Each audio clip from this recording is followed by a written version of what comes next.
जहाँ पवन बहे संकल्प लिए, जहाँ पर्वत गर्व सिखाते हैं।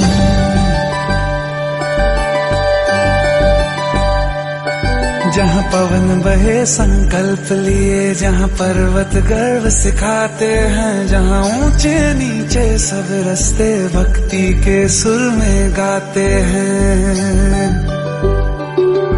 उस देवभूमि के ध्यान से मैं धन्य धन्य हो जाता हूँ। उस देवभूमि के ध्यान से मैं धन्य धन्य हो जाता हूँ। है भाग्य मेरा, सौभाग्य मेरा, मैं तुमको शीश नवाता हूँ। मैं तुमको शीश नवाता हूँ और धन्य धन्य हो जाता हूँ। मैं तुमको शीश नवाता हूँ और धन्य धन्य हो जाता हूँ। हो जाता हूँ, हो जाता हूँ।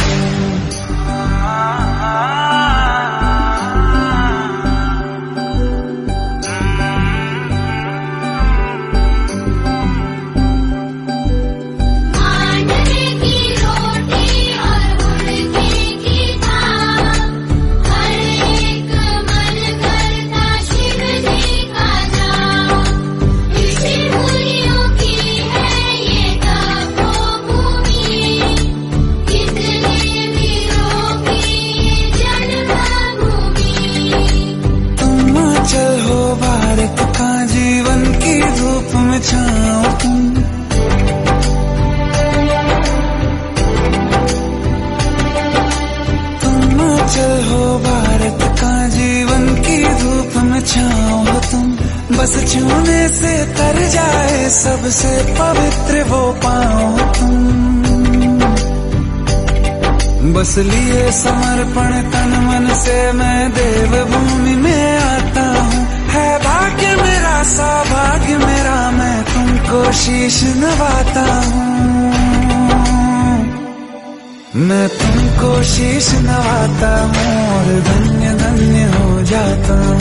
मैं तुमको शीश नवाता हूँ और धन्य धन्य हो जाता हूँ। मैं तुमको शीश नवाता हूँ और धन्य धन्य हो जाता हूँ। मैं तुमको शीश नवाता हूँ और धन्य धन्य हो जाता हूँ। हो जाता हूँ।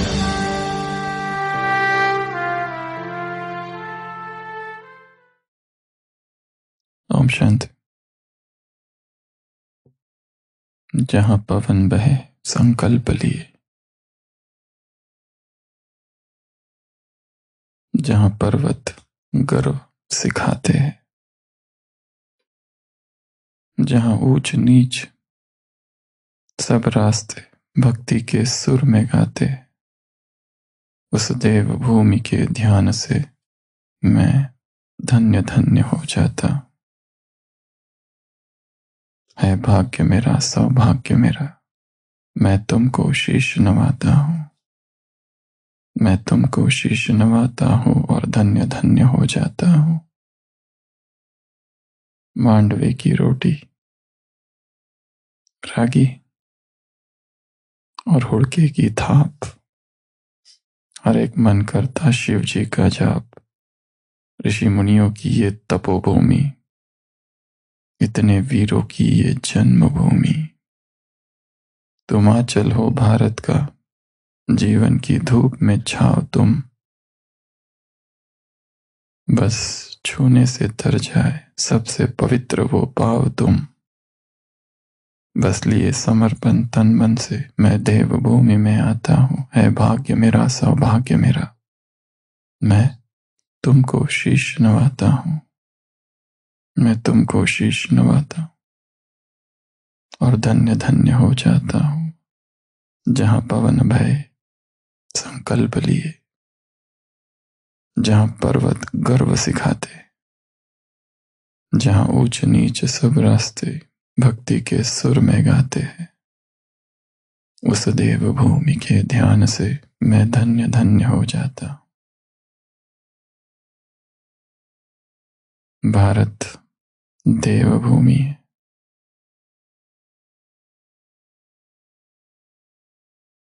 किसी ने कहा है India is not just geography or history. It's not only a nation, a country, a mere piece of land. It is something more. It is a metaphor, a poetry, something invisible but very tangible. It is vibrating with certain energy field which no other country can claim. For almost 10,000 years, thousands of people have reached to the ultimate explosion of consciousness. Their vibrations are still alive. Their impact is in the very air.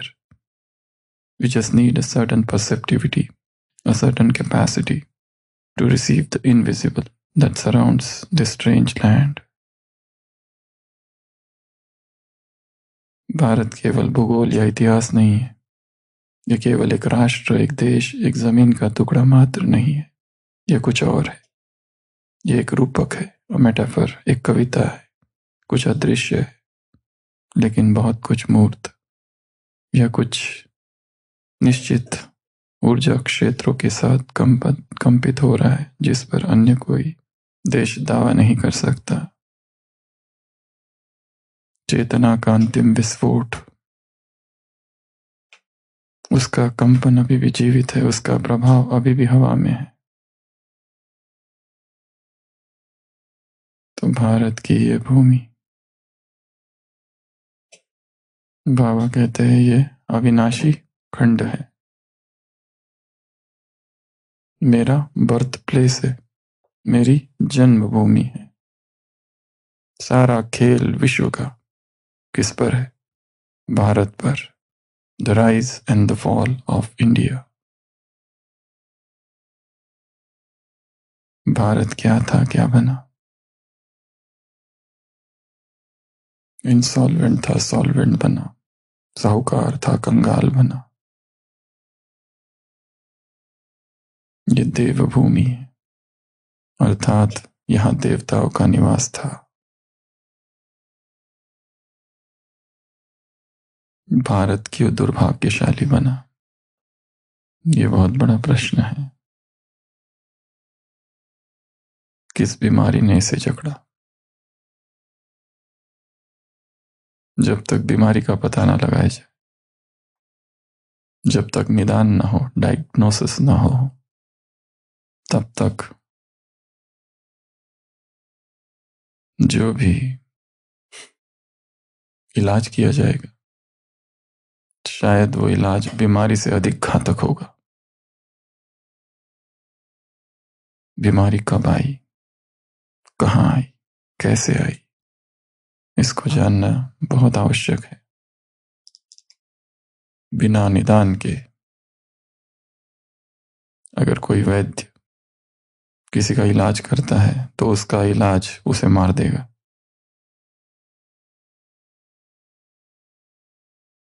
सुबह की साकार मुरली. कौन सी बीमारी है? 5 विकारों की कड़ी बीमारी. बीमारी कौन सी है? 5 विकारों की कड़ी बीमारी.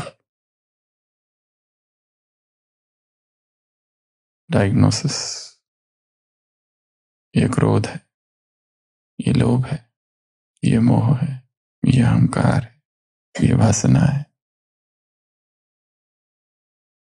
जब निदान होगा तो फिर इलाज चालू होगा.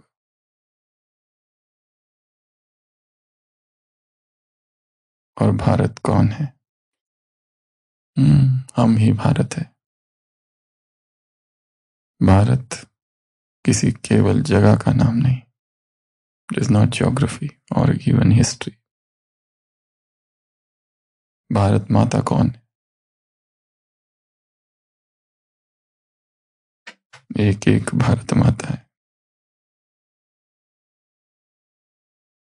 भारत का उद्धार अर्थात किसका उद्धार? एक एक भारतवासी का उद्धार. भारत का पतन अर्थात एक एक भारतवासी का पतन.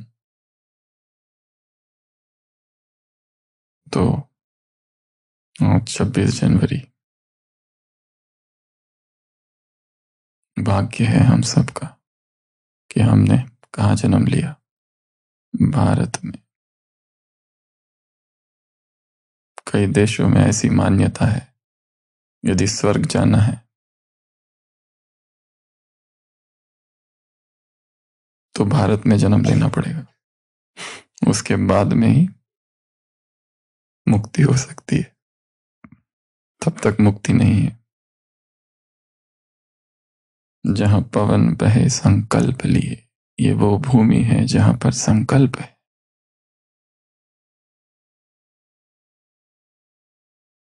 किसी ने यह भी कहा है भारत के लिए कि ये कितना आश्चर्य है कि यहां सत्य की खोज के लिए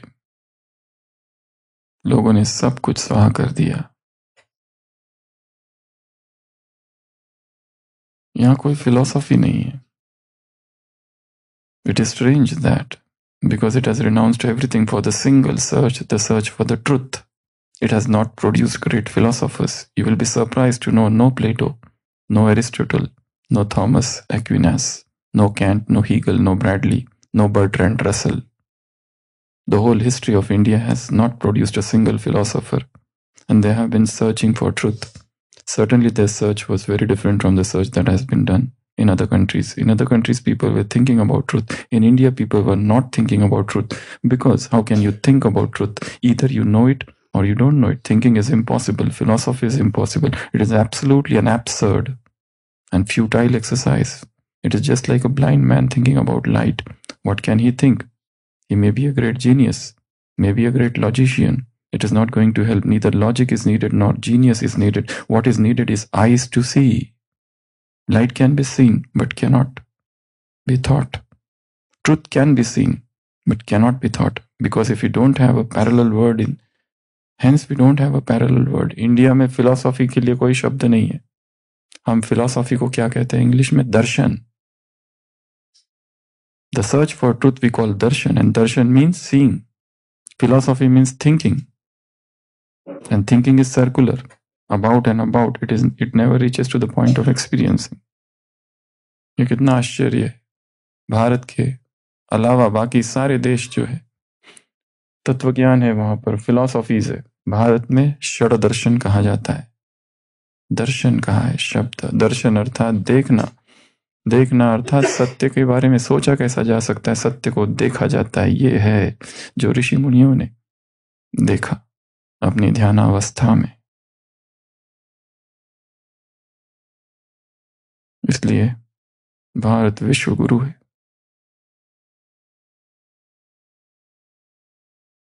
जहां पवन बहे संकल्प लिए। हवाओं में क्या है? यहां पर संकल्प शक्ति है। जहां पर्वत गर्व सिखाते हैं, जहां ऊंच नीचे सब रास्ते भक्ति के सुर में गाते, उस देव भूमि के ध्यान से मैं धन्य धन्य हो जाता। ये एकमात्र ऐसा देश है जिसे मां कहा गया है।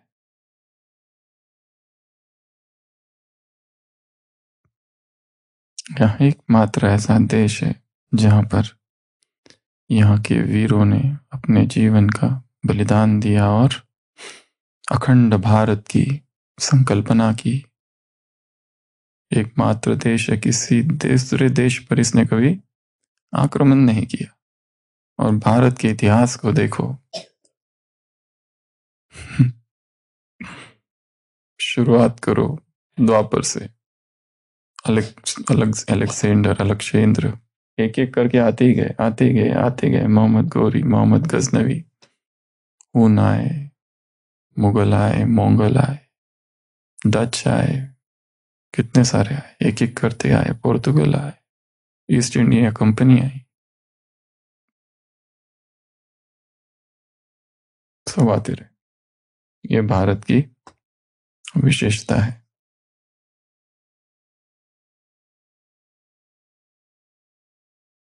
ये देव भूमि है। हम देवों के ही तो वंशज है।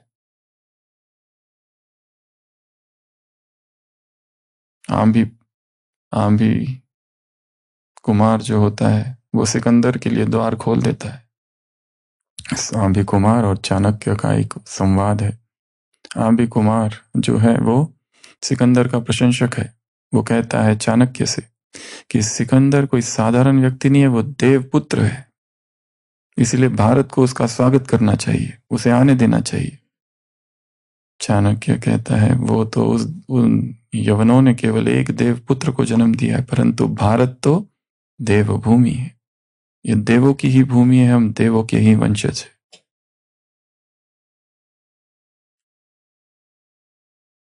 राष्ट्र प्रेम, देश प्रेम, स्वयं को उठाना, विकारों से मुक्त करना, यही सच्ची स्वतंत्रता है, यही गणतंत्र है। तो संकल्पवान बनना, ये लक्ष्य है।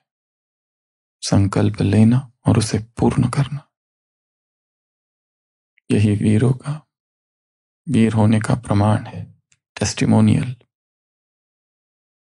सबूत देना, दिखना चाहिए। रामायण में वर्णन है, कितना आश्चर्य है कि रामायण की एक ही कथा सदियों से चालू आ रही है, फिर भी बोर नहीं होते लोग। राम कथा का आयोजन होता है, रामलीला का आयोजन होता है, सबको सब पता है, फिर भी 7-7 दिन का सप्ताह होता है। कितना भारतीय मानस में कितनी गहरी बैठ गई है, क्योंकि उसमें इतनी परतें हैं। द्वापर में लिखी ये सारी कहानियां, कथाएं उस समय के भारत को दर्शाती है, उस समय की मानसिकता को दर्शाती है।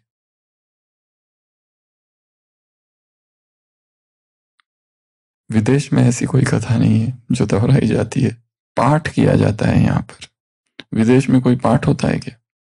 पाठ नहीं होता है, यहाँ होता है पाठ। रामायण में वर्णन है, राम लक्ष्मण सीता वापस आ गए हैं, राज्याभिषेक हुआ है, सब कुछ ठीक चल रहा है, और अचानक अगस्त्य मुनि आते हैं, वाद विवाद होता है, यहाँ वहां की बातें होती है, और अचानक युद्ध प्रसंग छिड़ जाता है। और अगस्त्य मुनि कहते हैं कि हे राम बताओ तुमने क्या क्या किया। राम जी कहते हैं मैंने रावण को मारा, कुंभकर्ण जैसे शक्तिशाली योद्धा को मारा, लक्ष्मण ने इंद्रजीत को मारा, अतिकाय को मारा। अगस्त्य जी कहते हैं इन सब में मेघनाद को मारना सबसे मुश्किल काम था, और वो लक्ष्मण ने किया, इसलिए लक्ष्मण सबसे बड़ा योद्धा है। राम जी को आश्चर्य होता है ये सुनकर, पर खुशी भी होती है लक्ष्मण के लिए। भाई ये तो ज्यादा ही खुशी होती है कि वास्तव में लक्ष्मण सर्वश्रेष्ठ है, परंतु क्यों? उत्सुकता है जानने की। अगस्त्य मुनि कहते हैं क्योंकि मेघनाद को वरदान था कि मेघनाद को वही मार सकता है जिसमें 3 गुण हो। पहला, उसने 14 साल स्त्री का मुख ना देखा हो, केवल वही मेघनाद को मार सकता है, इंद्रजीत को मार सकता है। ब्रह्मचारी हो। दूसरा, जिसने 14 वर्ष तक नींद न की हो।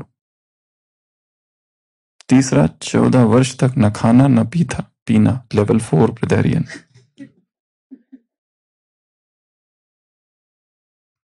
जिसने 14 वर्ष जो निराहारी रहा है।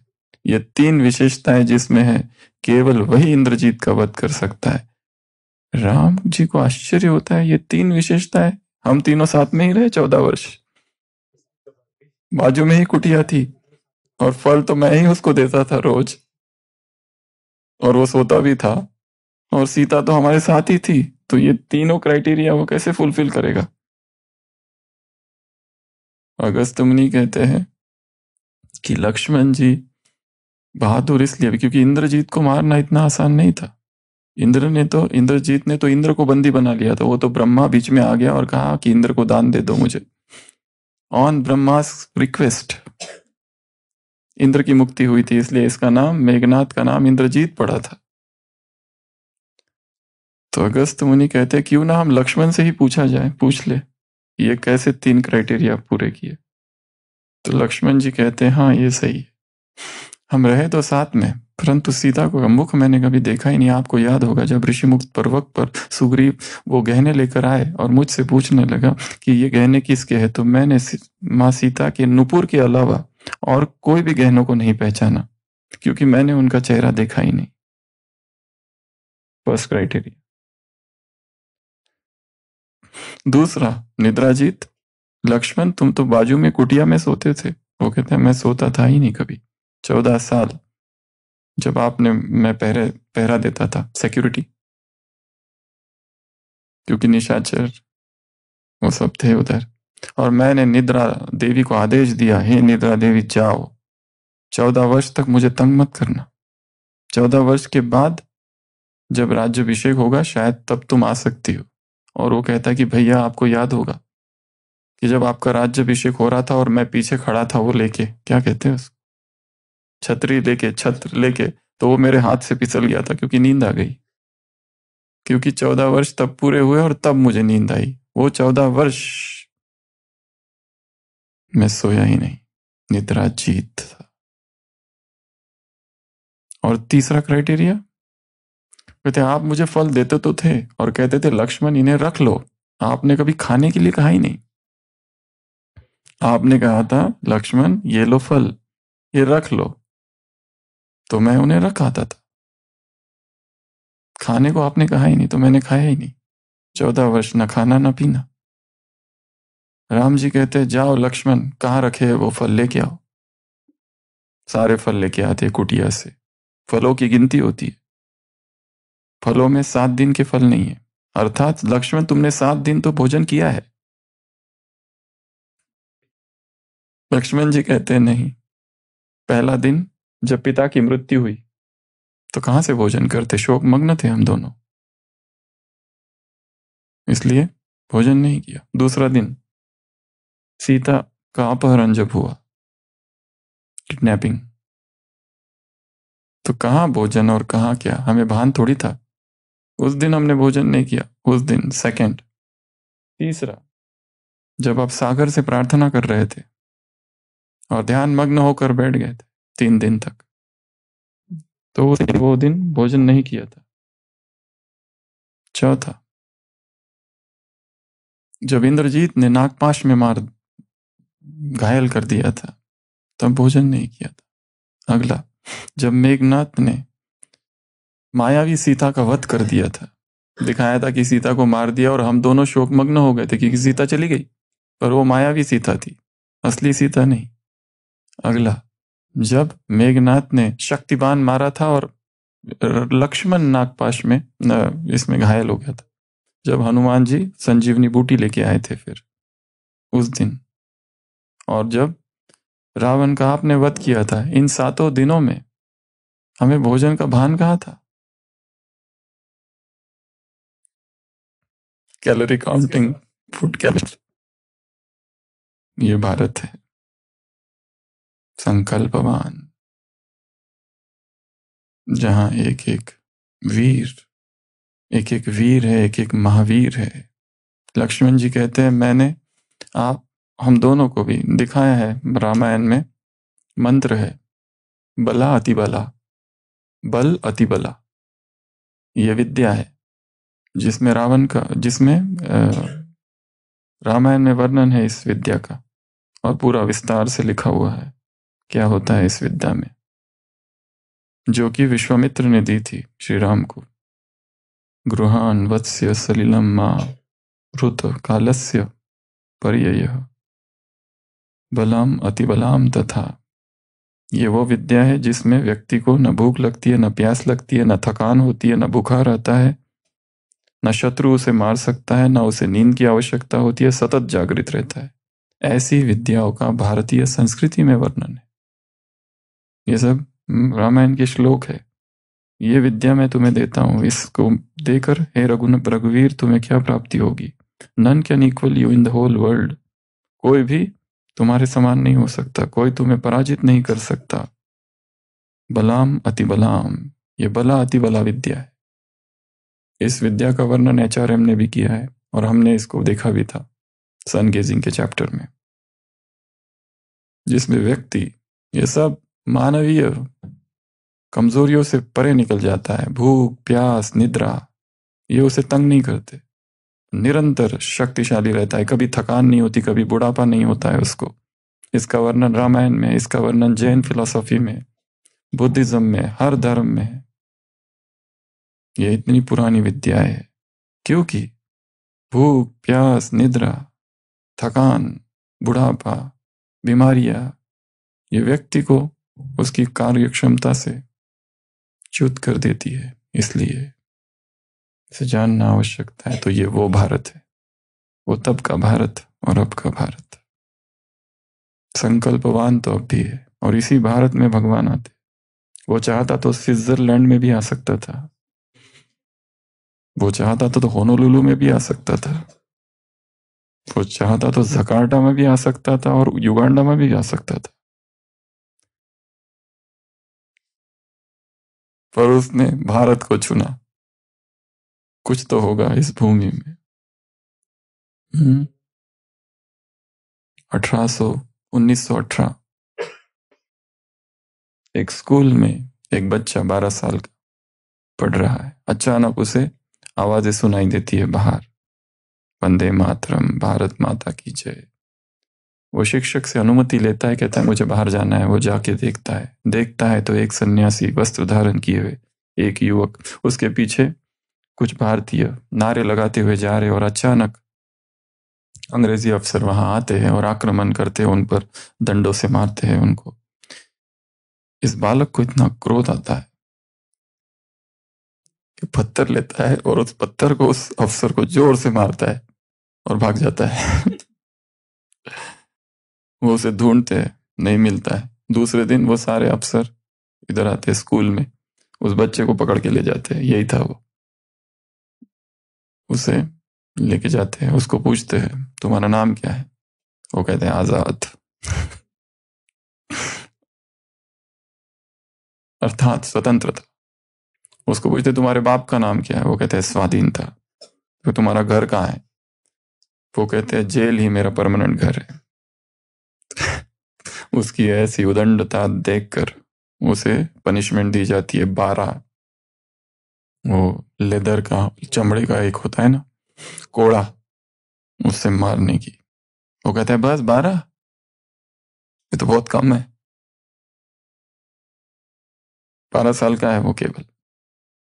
तो उसको ले जाते हैं, शर्ट निकालते हैं, उसकी कमीज निकालते हैं, और एक मोटा तगड़ा व्यक्ति आता है, उसको 12 उसको मारते हैं, पूरा चमड़ी उधेड़ जाती है।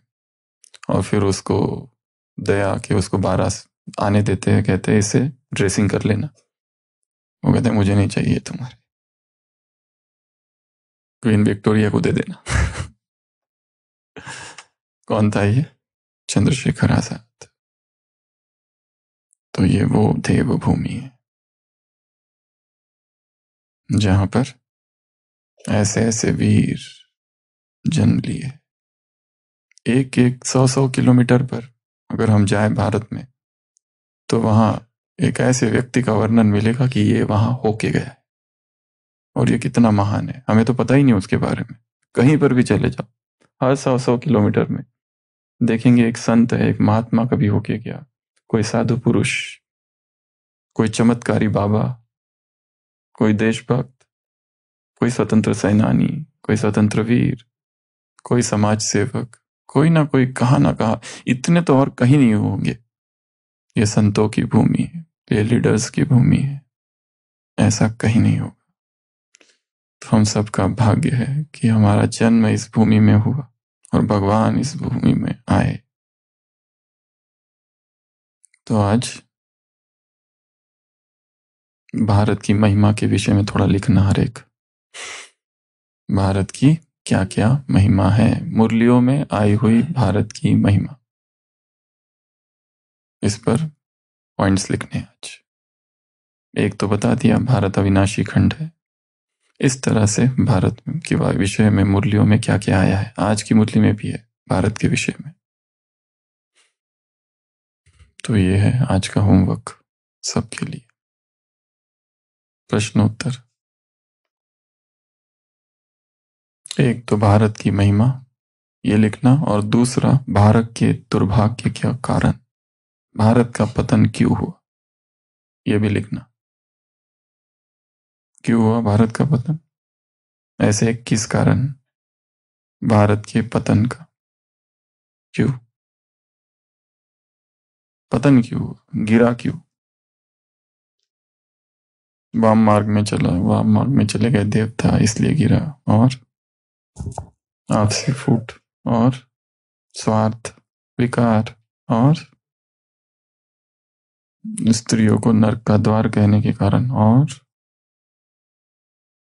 परमात्मा को सर्वव्यापी कहने के, गीता का खंडन करने के कारण। और भारत क्यों गिरा? The fall of पॉम्पे। क्यों गिरा भारत? आज लिखना, इस पर चिंतन करना। हाँ, पाश्चात्य संस्कृति के प्रभाव में आ गया भारत। अपनी संस्कृति को भूल दूसरी संस्कृति के प्रभाव में आ गया। कितना अच्छा ये कारण है। और संस्कारों का पतन हुआ। और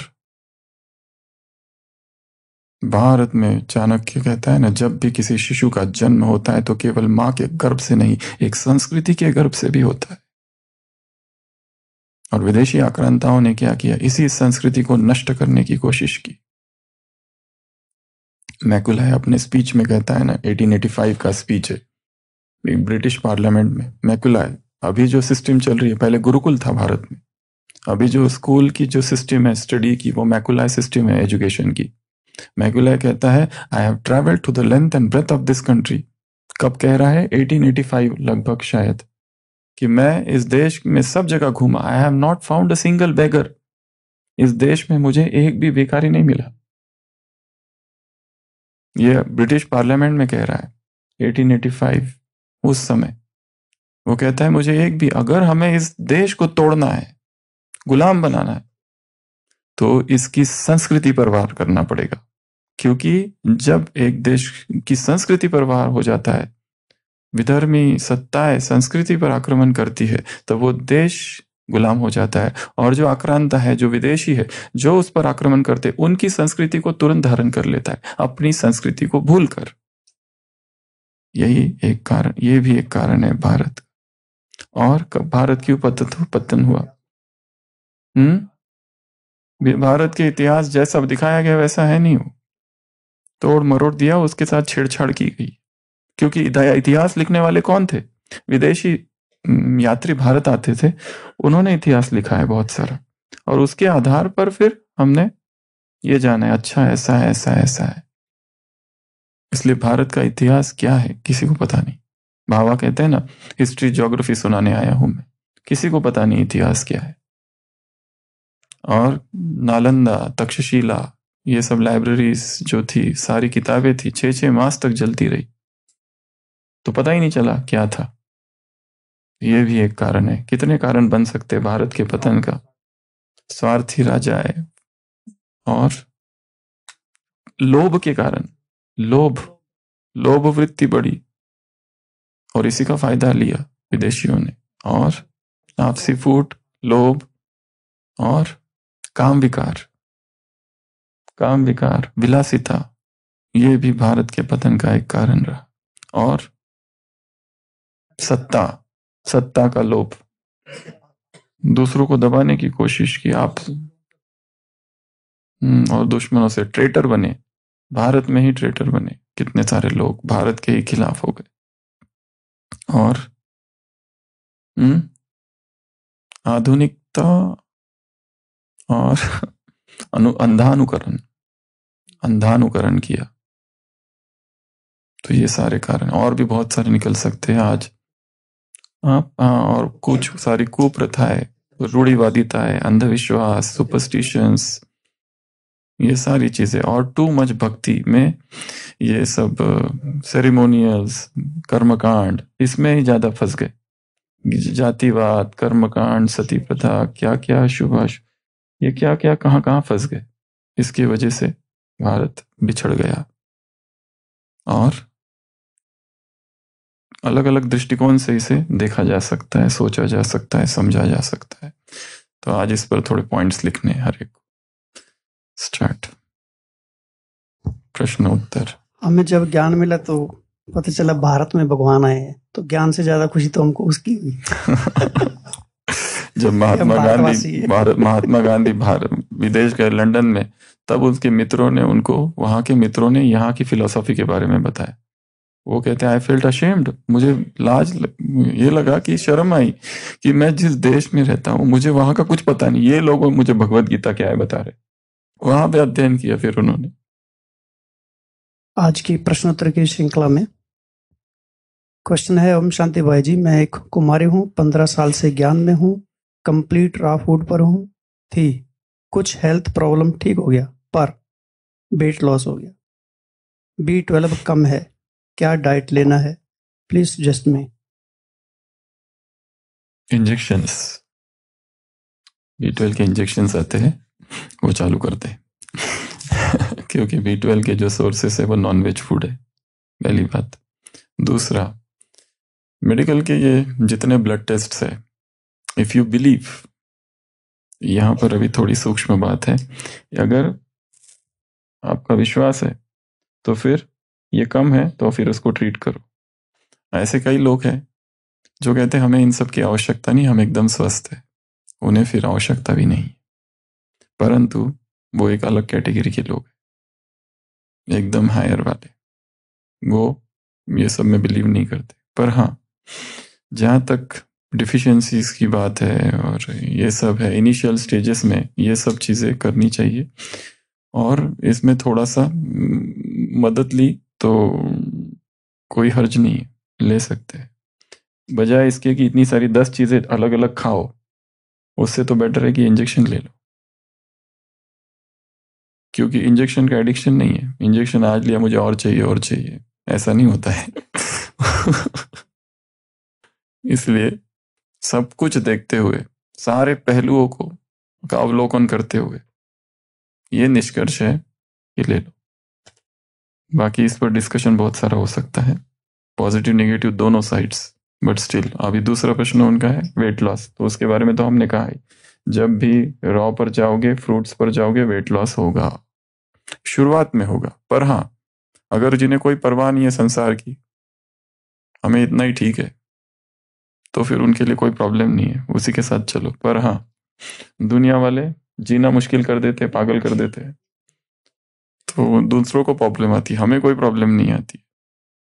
और जो भी इस मार्ग पर जाएगा, रॉ वाला और फ्रूट वाले, उसको इस अग्नि परीक्षा से तो गुजरना पड़ेगा एक बार, कम से कम ये अग्नि परीक्षा ये एक बार तो गुजरना पड़ेगा, क्योंकि ये जो ठोसपन है शरीर में, ये अनाज की वजह से, जैसे ही वो हटता है और आप चेंज करते हो तो एकदम से वेट लॉस होता है। इसलिए कहा इस प्राणिक यात्रा में ना तो हम फास्टिंग बता रहे, ना तो हम रॉ फूड बता रहे, ना तो इंटरमिटेंट फास्टिंग बता रहे। हाँ, जो लोग सॉलिड लेते हैं उनके लिए ये सब बहुत आवश्यक है, जो कुक्ड खाते। जो लोग लिक्विड्स पर है उनके लिए कोई नियम नहीं है, सुबह 6 बजे से चालू करो, रात को 12 बजे अगर प्यास लगे, भूख लगे तो पी लो, कभी भी ले सकते। उनके लिए ये नहीं है कि सूर्यास्त के बाद, सूर्यास्त के पहले, कोई नियम नहीं है उनके लिए कभी भी, क्योंकि आप केवल लिक्विड्स पे लिक्विड को टूल बनाया है, इसके लिए यहाँ नहीं। हाँ, परंतु जो सॉलिड और वो सब करते हैं उनके लिए ठीक है। तो हम कह रहे थे कि जैसे ही हम, जो लोग कोई बीमारी से छूटने के लिए या अच्छा लगने के लिए या आध्यात्मिक कारण से रॉ पर या फ्रूट पर जाते हैं और फिर थोड़ा जिद्दी हो जाते हैं, उनका वजन गिरता है, पर तुरंत गिरता है, बहुत फास्ट रीति से गिरता है, बहुत फास्ट डिटॉक्स होता है। इसलिए इस प्राणिक लिविंग में हम फास्ट डिटॉक्स नहीं कर रहे, we are diluting the detox, हम स्लो डिटॉक्स कर रहे हैं, जिससे वेट मेंटेन रहे और ये यात्रा सस्टेनेबल हो जाए। उसमें सस्टेनेबल नहीं हो पाती लोगों की यात्रा, दीर्घकालीन नहीं चल पाती। रॉ पे रहते हैं पर कितना समय रहेंगे, अनलेस एंड अनटिल बहुत दृढ़ संकल्प वाला है और बहुत मोटिवेशन है निरंतर, तो ही लंबा समय रॉ पे चलता है। क्योंकि सबसे बड़ी बाधा आती है वजन का गिर जाना, पेट में खालीपन लगना, बार बार भूख लगना, पके हुए अन्न की चाह होना, क्रेविंग होती है, ये सब होता है उसमें, और बहुत सारी चीटिंग बीटिंग होती है। फिर लक्ष्मण जैसा कोई होना चाहिए, फिर 14 वर्ष का अनाहारी, निराहारी, और सबसे मुख्यतः आंख सामने रखा रहता है सब कुछ, फिर क्या करे, खाना नहीं है पर सामने रखा है, तो वो ज्यादा माया बन जाती है।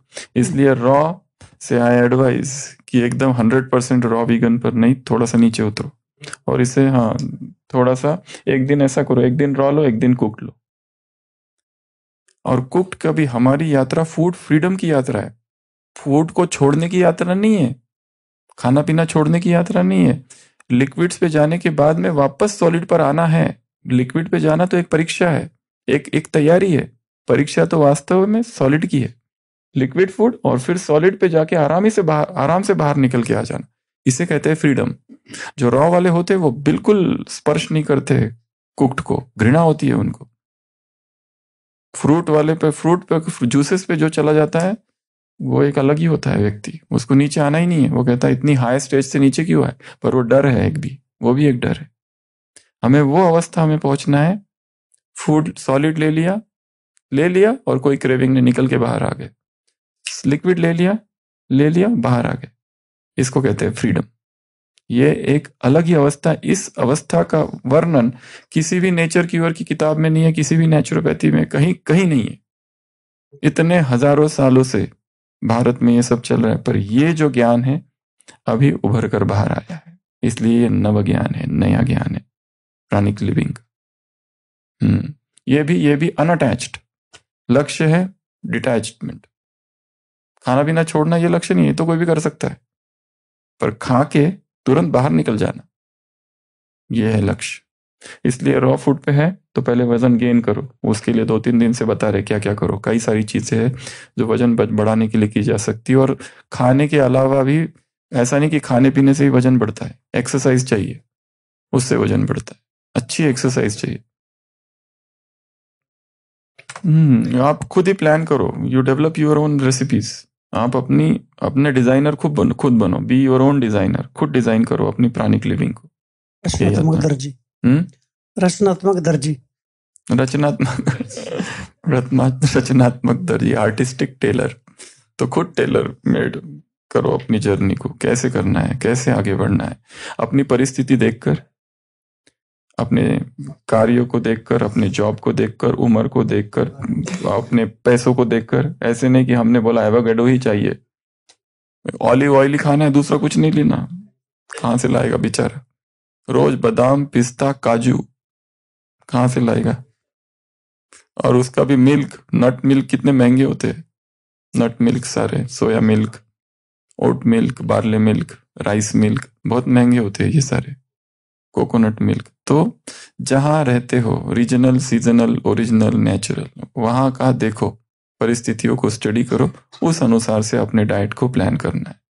क्योंकि ये प्लानिंग बहुत जरूरी है, बहुत बहुत जरूरी है। क्योंकि जैसे ही हम सॉलिड लेते हैं या हेवी लेते हैं, एकदम चेतना डाउन आ जाती है तुरंत। रोज दोपहर में नींद आती है, ऐसा लगता है सो जाओ। दोपहर में अदरवाइज नींद की आवश्यकता ही नहीं है। पहले हमको याद है, हम दोपहर में ऐसे सोते थे कि बस सीधा कोमा में ही चले जाते थे। उठने की इच्छा ही नहीं होती थी।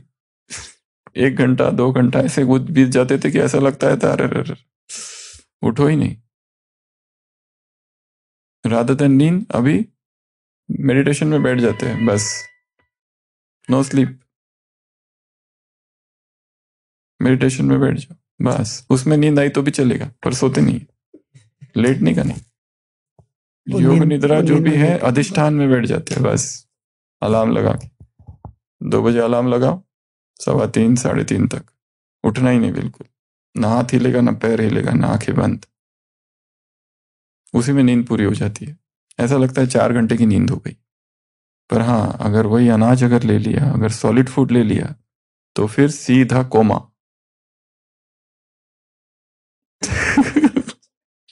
उलट पुलट हो जाता है व्यक्ति। और ब्रह्मचारियों के लिए आदेश है कि वो दोपहर की निद्रा न करे। आदेश नहीं, कड़ा आदेश। संसार में ब्रह्मचारी ट्रेनिंग कोर्सेस होते हैं। ब्रह्मचारी ट्रेनिंग कोर्सेस, जितनी आध्यात्मिक संस्थाएं हैं वहां पर ब्रह्मचारी ट्रेनिंग कोर्सेस होता है, बीटी। उसमें पूरे क्राइटेरिया होते हैं, कौन इसमें एप्लीकेशन, उसके एप्लीकेशन में तुमने ये किया हुआ हो तो वहां पर एडमिशन होती है। फिर उनकी ब्रह्मचारियों की अलग से ट्रेनिंग होती है, पूरा दिनचर्या उनकी फिक्स्ड होती है। परमिशन लाने की होती है माँ बाप से, आधार कार्ड, सब फुल ऑफिशियल ट्रेनिंग। अगली भट्टी तो वो होनी है, द प्योर लाइफ। इंग्लिश की इसी भट्टी के साथ चालू करना था, सब कुछ रेडी था, पर टाइम में सोचा कि इंग्लिश और हिंदी एक साथ करना मतलब इसके साथ थोड़ा अन्याय हो जाएगा, इसलिए उसको हटा दिया। अभी देखेंगे आगे। तो ब्रह्मचारी के लिए बहुत सारे नियम है। ब्रह्मचारियों के लिए आदेश ही नहीं है कि दोपहर में सो जाए, और हम सोते इसलिए क्योंकि हम कहते हैं हम सुबह जल्दी उठते, हमारे पास बहुत ही तगड़ा कारण है। ये दोपहर का सोना हमको यहाँ आके पता चला। हम मुंबई में थे, वहां कौन सोता है दोपहर में? लोग काम करते हैं, ड्यूटी आईसीयू में रहते हैं, हम दिन भर काम करते हैं लोग।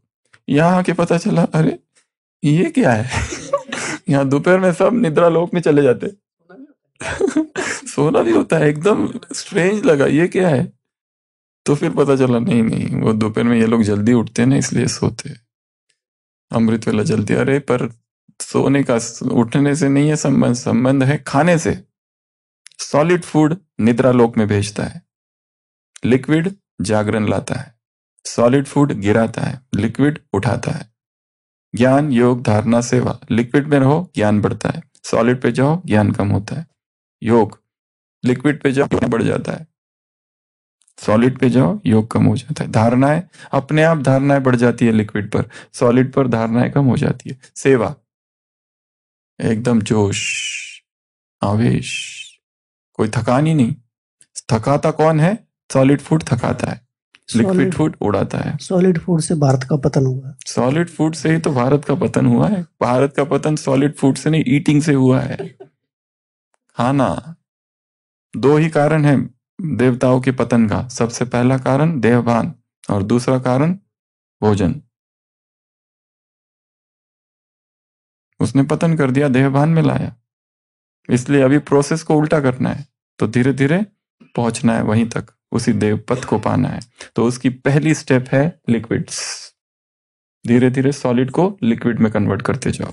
और शुरुआत में जो एकदम ही थिन लिक्विड्स, वही तो भूख लगेगी, थिक लिक्विड करो। थिक सॉस, थिक सूप्स, सूदी हो गया, स्मूदी हो गया, सूप हो गया, ब्रॉथ हो गया, पॉरिज हो गया, ये सारी जो चीजें, खिचड़ी करो परंतु पतली एकदम। आइसक्रीम, ये सब भी, आइसक्रीम भी अलाउड है इस जर्नी में। रागी, ये सब अलाउड है। ग्रेन्स जो है उसको पर लिक्विड फॉर्म में है, वो भारी थोड़ा, पर वो अलाउड है। क्योंकि हमको अगर लिक्विड ही करना है तो हमको अपना दायरा बढ़ाना पड़ेगा। ऐसा नहीं कि खाली रॉ लिक्विड्स, केवल जूसेस और केवल स्मूदी, नहीं, सब इंक्लूड करो इसमें, कुक्ड और अनकुक्ड दोनों। क्राइटेरिया एक ही है बस, जो होना है उसमें no ripping, no chewing, no biting, ना चबाना, ना फाड़ना, ना काटना, बस ये ना हो। लिकिंग चलेगा, चाटना, सकिंग चलेगा, जीभ में टच ना हो जीभ में टच होने दो। परंतु ये देखते ही हम पाएंगे कि solid food disconnects you from higher consciousness and liquid food connects you to higher consciousness. जैसे लिक्विड पर जाते हो चेतना का आरोहण हो जाता है, सॉलिड पर जाते ही चेतना नीचे आ जाती है। ये एक सूक्ष्म अनुभव से जानोगे। अवेयरनेस, अलर्टनेस बढ़ जाती, नींद ही खत्म, नींद खत्म। पहले झुटके लेते रहते, वो सॉलिड फूड के झुटके। नेक्स्ट, एक प्रश्न में ढेर सारे प्रश्न के उत्तर आएंगे। अभी आगे 20 प्रश्न सारे एनिमा से संबंधित है, उसको छोड़ दो, आगे बढ़ो, अगला बार लेंगे। एक पूरा चैप्टर हो चुका है इसमें एनिमा का। हाँ, वो कौन सा है वो? ये उसी देखो, पर बता दीजिए। संजीवनी क्रिया कहाँ गया? पिकनिक, चिकित्सा, अन्न दोष, संजीवनी, प्राणिक संजीवनी 28 नंबर का एपिसोड था, 10 तारीख को, बराबर 10 तारीख 10 को जनवरी को यहाँ पूरा एनिमा पॉट लेके पूरा डेमोन्स्ट्रेशन के साथ सब कुछ दिखाया था। हाँ, 10 जनवरी को था, 10 दिसंबर, 10 दिसंबर 10 दिसंबर को। 10 दिसंबर प्राणिक संजीवनी 28 नंबर का एपिसोड।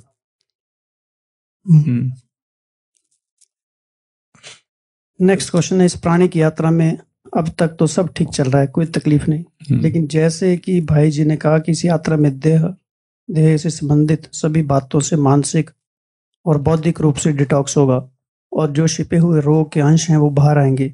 उन रोगों को नेचुरल तरीके से ही ठीक होने दे या कोई उपचार करे? नहीं, उसमें है साक्षी भाव, डिटैचमेंट, ऑब्जर्व, देखते रहना उनको। वो निकलेंगे, उनकी निर्जरा होगी, वो निकलेंगे हमेशा के लिए जाने के लिए। पर एक बार तो उनको निकलना जरूर है। जो बचपन का ट्रॉमा है, कल हमने देखा था कितने एंग्जाइटीज है, बेचैनियां, बचपन में ऐसी ऐसी घटनाएं हुई है जीवन में कि अभी उनका प्रभाव चल रहा है। एक आत्मा आई थी हमारे पास ओपीडी में, वो ऐसे ऐसे करती रहती थी बहन, बस ये नॉन स्टॉप, ये उसकी बीमारी थी, बिना थके, गर्दन इधर गर्दन इधर गर्दन इधर। और वो कितने परेशान थे सब लोग, इतने सारे रिपोर्ट्स थे और कोई इलाज समझ ही नहीं आ रहा था क्या इलाज है। कितने न्यूरोलॉजिस्ट को दिखा दिए, एमआरआई करा लिए, पर उसकी बीमारी थोड़ी देर ठीक रहेगी और जैसे उससे बात करने लोग वापस चलो ये इधर इधर इधर इधर। फिर कितने सारे सेशंस हुए, काउंसलिंग सेशंस हुए, तो वहीं कहीं जाके बहुत सारे सत्य प्रकट हुए। सेक्सुअल असॉल्ट की हिस्ट्री थी बचपन की, अब्यूज की हिस्ट्री थी, उसी का कजन ब्रदर, वो कहाँ बचपन में वो जो कुछ हुआ, बाद में तो ज्ञान मिल गया, इसमें आ गए, पर वो जो असॉल्ट था, वो जो ट्रॉमा था, वो जो हादसा था, वो किसी के साथ शेयर ना कर सकी, बता ना सकी, और फिर ये मैनिफेस्टेशन था उसका, अभिव्यक्ति इस तरह से हो रही थी। किसी को कुछ भी हो सकता है, हमको लगता है ये शरीर की बीमारी हो, शरीर की बीमारी नहीं, दबा हुआ इमोशन, दमित भावनाएं इस तरह से प्रकट होती है शरीर पर, जिसका मेडिकल वालों को कुछ पता नहीं चलता ये हो क्यों रहा है। तो ऐसी बहुत सारी घटनाएं, तो इसको कहते हैं मेंटल डिटॉक्स। मेंटल डिटॉक्स अर्थात संस्कार बाहर निकलेंगे, इमोशनल डिटॉक्स अर्थात हमारे जो इमोशंस है, हलचल होगी, भय होगा, खालीपन लगेगा, ऐसा लगेगा कुछ कर दूं, ऐसा लगेगा कुछ भी जाके खा लूं, कुछ भी क्रेविंग होगी, ये इमोशनल डिटॉक्स होता है। एक होता है फिजिकल डिटॉक्स, जो शरीर में भी कमजोरी लगती है, चक्कर आते हैं, ये सब होता है। एक होता है मन, भावनाएं, हलचल होती है, मूड चेंज होता है, गुस्सा आता है, इरिटेबिलिटी होता है, ऐसा लगता है किसी को मारू जाके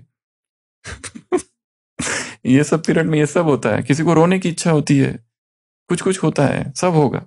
और किसी को कुछ भी नहीं होता है, किसी को कुछ भी नहीं होता है। हमने इतना सब किया, हम सोच रहे थे अब चालू होगा मेंटल डिटॉक्स, तो हुआ ही नहीं। इमोशनल डिटॉक्स कब चालू होगा, वो कहते हैं कि होगा होगा, अरे कब होगा। तो किसी को कुछ भी नहीं होता है, किसी को सब होता है। लोग कहते हैं हम उपवास करते हैं तो चक्कर आते हैं, हमने भी किया, 72 आवर्स तक किया, कुछ भी नहीं हुआ, ना चक्कर हुआ ना कुछ हुआ, ना किसी को पता भी नहीं उपवास चल रहा है करके। सारा दिनचर्या चल रही है, सुबह से लेकर रात तक भागा दौड़ी चल रही है, वर्क रनिंग चल रहा है, जिम चल रहा है, सब चल रहा है, क्लासेस चल रही है दिन में 2-2 3-3, ना तो मुंह सूख रहा है ना तो कुछ हो रहा है।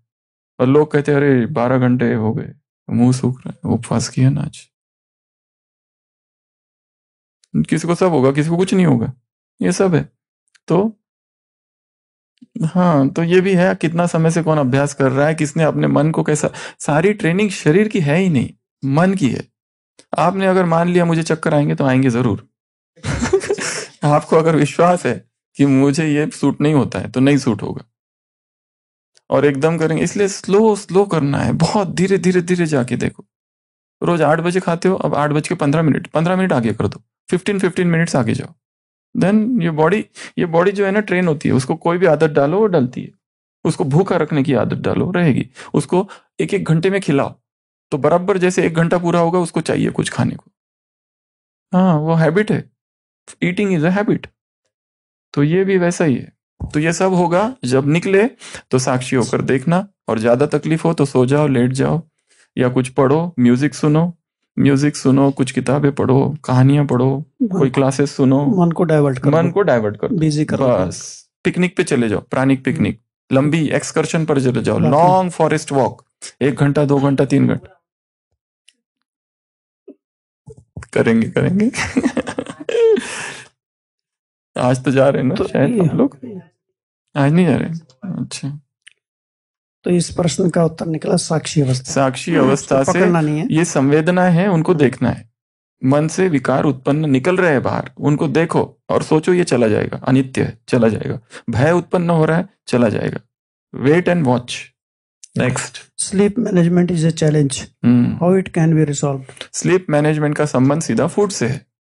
अगर कुक्ड फूड ले रहे हैं, सॉलिड फूड ले रहे हैं, तो वो 8 घंटा नींद चाहिए, 6 घंटा नींद चाहिए, या उससे भी 12 घंटा भी लग सकती है।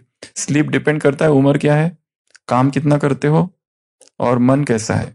अगर दुखी बहुत है तो नींद कहाँ आती है, बेचैनी, करवटें बदलते रहते हैं। और जो एकदम खुश है, संतुष्ट है, हमारे यहाँ पेशेंट आए थे, अभी हाथ धोया, अभी पानी टपक रहा है और नींद आ गई, इतनी फास्ट। अभी जस्ट हाथ धोया, करते करते देखा है। भोजन अंदर, गर्दन नीचे। भोजन करते करते कई लोगों को इतनी फास्ट नींद आ जाती है और कईयों को नींद ही नहीं आती है। 1-1 घंटा नींद आने को लगता है, गोलियां ले लेके भी नींद नहीं आती। वो डिपेंड करता है सब बहुत सी बातों पर, इमोशंस पर डिपेंड करता है, अच्छा इलेक्ट्रॉनिक्स पर डिपेंड करता है। आप एकदम कुछ तो ऐसा वायलेंट सीन देख रहे हो, मूवीज देख रहे हो, और उसके बाद नींद कहाँ आएगी? फिर नहीं आती है नींद। इसलिए हो सके तो सोने से 2 घंटा पहले इंटरनेट ऑफ। रूम में सबसे पहले 2-3 क्राइटेरिया। सबसे पहले कमरे में पूरा अंधकार कर दो, नो जीरो बल्ब, नथिंग, कुछ नहीं, क्योंकि डार्कनेस में मेलाटोनिन सिक्रेट होता है यहाँ पर पिनियल ग्लैंड, तो वो स्लीप मैनेजमेंट करता है। तो सबसे पहले पूरा अंधकार। दूसरा, जितना हो सके कमरे में कोई इलेक्ट्रॉनिक्स ना हो, मोबाइल को, हाँ जिनको इमरजेंसी है फोन उठाने पड़ते वो अलग, otherwise no wifi, no internet, और हो सके तो zero electronics in the room, आसपास रखना ही नहीं है, ये दूसरा। तीसरा, फिक्स टाइम कर दो सोने का, सोने का टाइम फिक्स कर दो। और चौथा, भोजन बहुत पहले हो चुका हो, 6 बजे, जितना हो सके 6 बजे पूरा कर दो सारा खाना पीना जो भी है, बस चैप्टर क्लोज 6 o'clock। और दूसरा, अगर नींद नहीं आ रही है तो don't waste time on the bed, उठ के बैठ के स्टडी करो, योग करो, कुछ भी करो, बॉडी स्कैनिंग करो, कुछ भी करो, योग निद्रा करो। योग करो तो नींद अपने आप आएगी। बाबा सुनेगा तो क्या कहेगा, मैंने राजयोग सिखाया और राजयोग ये लोग नींद लाने के लिए प्रयोग कर रहे हैं। ये जागरण के लिए राजयोग। तो स्लीप मैनेजमेंट बहुत बड़ा टॉपिक है और स्लीप चैलेंजिंग हो सकती है। और इस यात्रा में कई बार ये भी हो सकता है कि नींद तो कम भी होती है, कई लोगों की बढ़ भी जाती है, 12 घंटे हो जाएगी, उसको भी साक्षी होकर देखो। इसलिए ज्यादा तकलीफ नहीं देनी है अपने आप को, जैसा चल रहा है नींद चलने दो, आराम से, जबरदस्ती नहीं करना है। हाँ, पर इसका मतलब ये भी नहीं कि अमृत वेला भी सो जाओ, वो नहीं, नियम है। नेक्स्ट। उम्र 38 ईयर, और कोई तकलीफ नहीं है, कुछ दिनों से बस दुबला पतला दिख रहा हूँ। ऐसा दूसरे कह रहे हैं या खुद सोच रहे हो? शुभ चिंतक चिंता में हैं, ये क्या हो गया है, ये वही इसे तो जाकर इलाज करवाओ। मैं बस उनको बताता हूँ लूज मोशन हो रहा है, खाने पीने का दिल नहीं करता, और कुछ नहीं, सब ठीक हो जाएगा। उनको संतावना दे रहा है वो। हमारे ओपीडी में कल ही एक वो हॉस्पिटल की एक स्टाफ है, उसकी बेटी आई थी, उसका वजन ही नहीं बढ़ रहा है, वो सब कुछ खाती है, सब कुछ करती है। तो ऐसे कई लोग होते हैं जिनका बढ़ता नहीं है। तो सबसे पहले तो ब्लड चेकअप सारा करा लो, एक फर्स्ट है। Second time exercise, gym join करो, थोड़ी कसरत करो। और तीसरा, जो भोजन ले रहे हैं उसमें थोड़ा सा ठोस आहार इंक्लूड करो जिससे वजन बढ़े, जैसे आलू है, स्वीट पोटैटो है, ये हो गया, डेट्स है उसको इंक्लूड करो, ड्राई फ्रूट्स है, ड्राई फ्रूट्स को भिगो के रखो, उसका क्रीम बना दो, और सूप है, पोहा इंक्लूड करो, ये सारी चीजें थोड़ा आहार में लाओ। डबल जैकेट पहन लो, ठीक है। ये सारी चीजें करो तो होगा, बढ़ेगा धीरे धीरे। और वजन बढ़ना या वजन कम करना जीवन का लक्ष्य नहीं है, इसलिए बहुत ज्यादा पागल नहीं हो जाना है उसके पीछे, अपने आप बढ़ेगा वो। घटने को टाइम लगा ना, तो बढ़ने को भी टाइम लगेगा। और लोग क्या करते हैं, वजन कम करने के लिए फास्टिंग करते हैं, वो तो बहुत गलत है। फास्टिंग वजन कम करने के लिए नहीं है, वजन घटाने के लिए फास्टिंग करते हैं, वो नुकसान दे सकता है। नेक्स्ट। लगभग इसी तरह का प्रश्न है। लोग कमेंट कर रहे हैं तुम बूढ़े हो गए, बीमार समझ रहे हो, क्योंकि त्वचा का रंग धीमा पड़ गया है, चेहरे की थोड़ी चमक चली गई। लेकिन हमने तो सोचा था कि भाई ये यात्रा में एकदम आंखों की रोशनी बढ़ जाएगी, चेहरा एकदम ये हो जाएगा, बाल काले काले हो जाएंगे, और यहाँ हो रहा है सब उल्टा पुल्टा हो रहा है। ये क्या हो रहा है? लेकिन एनर्जी बढ़ गई है। हाँ, एनर्जी बढ़ गई, पर वो कौन देखता है? खुशी पहले की तरह है। अब तक हमने इनर, टोपी, मोजा, जूता, कंबल, गर्म पानी यूज नहीं किया। लेकिन मेरा मानना है, और जहां तक समझा हूं, कि कुछ दिन पहले तक ब्लेडर की तरह फूला, बॉडी फूला था, धीरे धीरे एडजस्ट हो जाएगा। विश्वास है ना, तो हो जाएगा। बस यात्रा में आगे बढ़ते रहो, इसमें बहुत धीरज की आवश्यकता है, इसलिए ये सब चीजें होगी। ये फिजिकल डिटॉक्स के लक्षण है सारे, पर धीरे धीरे अचानक अपने आप वेट गेन भी हो जाएगा और सब कुछ वापस आ जाएगा। पर धीरज, कंटिन्यू, चरई वेथी चर, आगे बढ़ते रहो। एक और पढ़ लो कोई। अच्छा, एक मोबाइल में है। मैं उधर से एक पढ़ो। गृहस्थी हूँ। हाँ, 2 बच्चे हैं। मैं नहीं, कोई और बता रहा है। 6 साल का बेटा है, एक 10 महीने की बेटी है। पास्ट में बहुत सी गलतियां हुई हैं, अब आगे बढ़ना है। बट्टी भी एज इट इज फॉलो नहीं कर पा रही हूँ, बट यथाशक्ति कर रही हूँ। Want self progress. भाई जी की क्लास बहुत मदद करती है। My question is that can I slowly these batty points का बच्चों के साथ प्रयोग कर सकते हैं? मुझे नींद भी बहुत आती है। पहले अपने साथ करो, बच्चों को अभी छोड़ दो। बच्चों को अगर छोड़ दो, 18 साल के हो जाने दो, उसके बाद उनको करना। अनलेस एंड अनटिल वो खुद इतने मोटिवेटेड है तो फिर ठीक है। अन्यथा 18 से 80 साल तक ये सारी प्राणिक लिविंग के लिए क्राइटेरिया है। नीचे वाले भी कर सकते हैं, परंतु अवेयरनेस कितनी है उसके ऊपर। माँ बाप कितने अवेयर है, बच्चे कितने अवेयर है। पहले अपना कल्याण करना है, बच्चों को छोड़ो। अभी बच्चे जो कर रहे हैं, जैसे कर रहे हैं, उनको करने दो। पहले खुद का कल्याण करो। किसी की जिंदगी में हस्तक्षेप नहीं करे। वो उनका, your children are not your children, they are from you, not for you. Khalil Gibran की कविता है, तुम्हारे बच्चे तुम्हारे से है, तुम्हारे लिए नहीं है। इसलिए उनको अपना जीवन जीने दो, उसको जो करना है करने दो। उसको ये कर, वो कर, ऐसा कर, वैसा कर, उसको छोड़ो ना, उसको स्वतंत्रता दो थोड़ी। हाँ, तुम प्रोटेक्ट करो उसको, उसकी तरफ ध्यान रखो, उसको कुसंग में नहीं जाने दो, परंतु व्यक्तिगत उनको खुद डिसीजन लेने दो, खुद गिरने दो और खुद खड़ा होने दो। ये पैम्परिंग नहीं करना है उनको। इसलिए उनका ये भी मोह है, इसको भी हटाओ थोड़ा। और रही बात खुद के प्रोग्रेस की, वो खुद ही मार्ग प्रशस्त करना है अपना। खुद ढूंढो, मेरे लिए इतने सारे जो टूल्स बताए, सबसे उपयुक्त तो क्या है, कौन कौन सा मैं कर सकता हूँ, कर सकती हूँ। ये एक प्रश्न यहाँ है, वे पूछ रहा है, does chewing cooked food till liquid form is same as taking liquids? Cooked food को च्यू करना, कब तक चबाना, जब तक वो लिक्विड ना बन जाए, एक ये। और दूसरा है सीधा लिक्विड लेना, क्या है दोनों सेम है? नहीं, उसमें चबाना आता है, और चबाना आते ही हमारे पुराने संस्कार जागृत होते हैं, चबाने वाले। और हमारे चबाने के साथ इतनी हजारों रेसिपीज जुड़ी हुई है, बचपन से जुड़ी हुई सारी आदतें की सबसे गहरी आदत है चबाना, चेतना की सबसे गहरी आदत। इसलिए एक दिन पूरा दिन चबाओ मत, देखो क्या हाल होता है शाम तक। ये लेके ये पेन को चबाना चालू कर देंगे। नाखून चबाएंगे, कन्ने को चबाएंगे, कुछ तो चबाना, ऐसा लगता है चबाऊं। परंतु जैसे ही लिक्विडिटी स्टैब्लिश होती है शरीर में, ऊर्जा एकदम ऊपर चली जाती है, पूरे शरीर में लिक्विड लिक्विड लिक्विड का अनुभव होता है। तो एक नहीं है, I am not interested in chewing food and cooked food, ये ठीक है। द प्रॉब्लम इज दैट, इनका प्रॉब्लम यह है कि मैंने लिक्विड्स की सारी लिस्ट बनाई है और वो 1000 कैलोरी भी नहीं हो रही है। बट टू माई सरप्राइज आप कहते हो कि 1 can take 7,000 calories. Wondering how to gather list of juices, nut milk, कहाँ से लाए लिस्ट? अरे इंटरनेट पे सब है, खुद अपनी रेसिपीज डेवलप करो।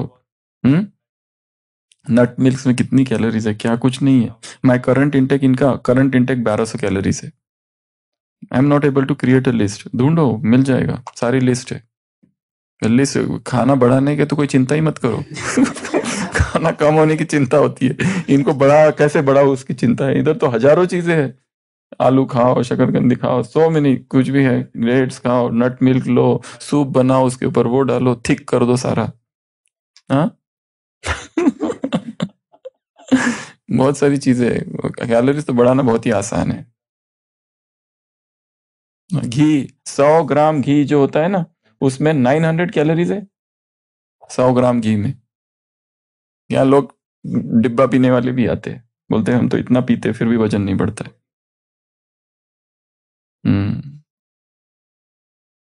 तो ये सारी चीजें हैं। तो ये प्रश्न थे, बाकी प्रश्न कल देखेंगे।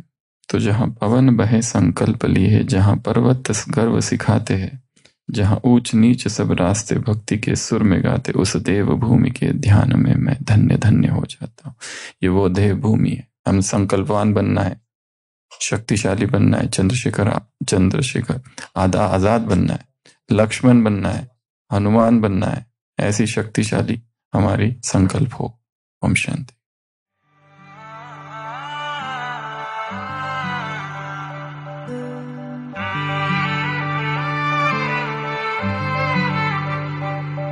जहाँ पवन बहे संकल्प लिए, जहाँ पर्वत गर्व सिखाते हैं।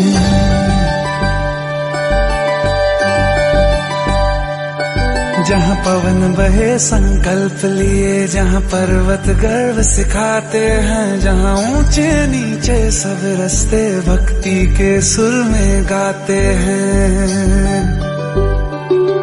उस देव भूमि के ध्यान से मैं धन्य धन्य हो जाता हूँ। उस देव भूमि के ध्यान से मैं धन्य धन्य हो जाता हूँ। है भाग्य मेरा सौभाग्य मेरा, मैं तुमको शीश नवाता हूँ। मैं तुमको शीश नवाता हूँ और धन्य धन्य हो जाता हूँ। मैं तुमको शीश नवाता हूँ और धन्य धन्य हो जाता हूँ। हो जाता हूँ, हो जाता हूँ।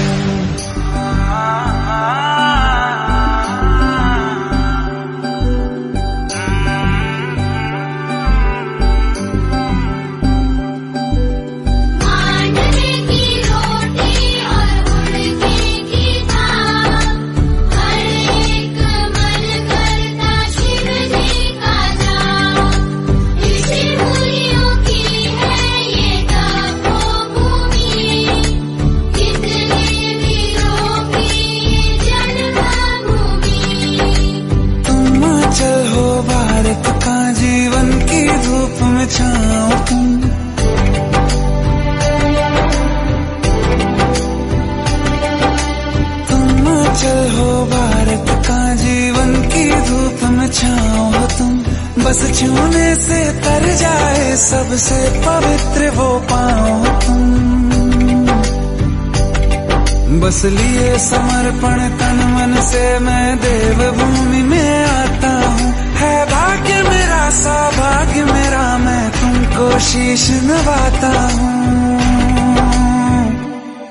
मैं तुमको शीश नवाता हूँ और धन्य धन्य हो जाता हूँ।